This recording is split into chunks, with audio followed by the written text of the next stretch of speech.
বিশ্বের সবচেয়ে ক্ষমতাধর দেশ যুক্তরাষ্ট্রের প্রেসিডেন্ট ডোনাল্ড ট্রাম্পকে এবার বৃদ্ধাঙ্গুলি দেখালেন ইউরোপীয় কমিশন। হুমকি দিয়ে কড়া বার্তায় জানিয়ে দেয় ট্রাম্পের পদক্ষেপের পাল্টা ব্যবস্থা নেওয়া হবে। অন্যকে শাস্তি দিতে গিয়ে কি এবার নিজেই বিপাকে পড়বে ডোনাল্ড ট্রাম্প?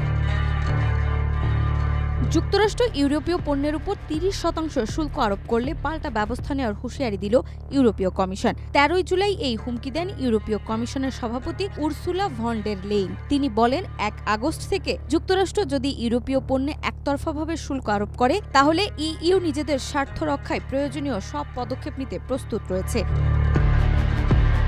এর আগে মার্কিন প্রেসিডেন্ট ডোনাল্ড ট্রাম্প এক ঘোষণায় জানায়, ইউরোপীয় ইউনিয়ন এবং মেক্সিকো থেকে আমদানির উপর ৩০% শুল্ক আরোপ কার্যকর হবে ১ আগস্ট থেকে। সপ্তাহব্যাপী আলোচনা ব্যর্থ হওয়ার পর এই সিদ্ধান্ত নেওয়া হয় বলেও তিনি জানান।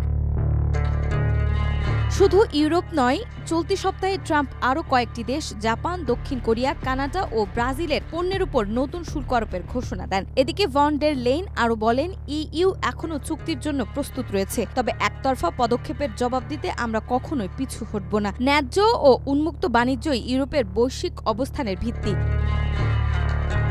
বিশ্লেষকদের মতে, বিশ্ব বাণিজ্য নতুন করে উত্তেজনা ছড়াচ্ছে ট্রাম্পের এই সিদ্ধান্ত, যার প্রভাব পড়তে পারে বৈশ্বিক অর্থনীতিতেও।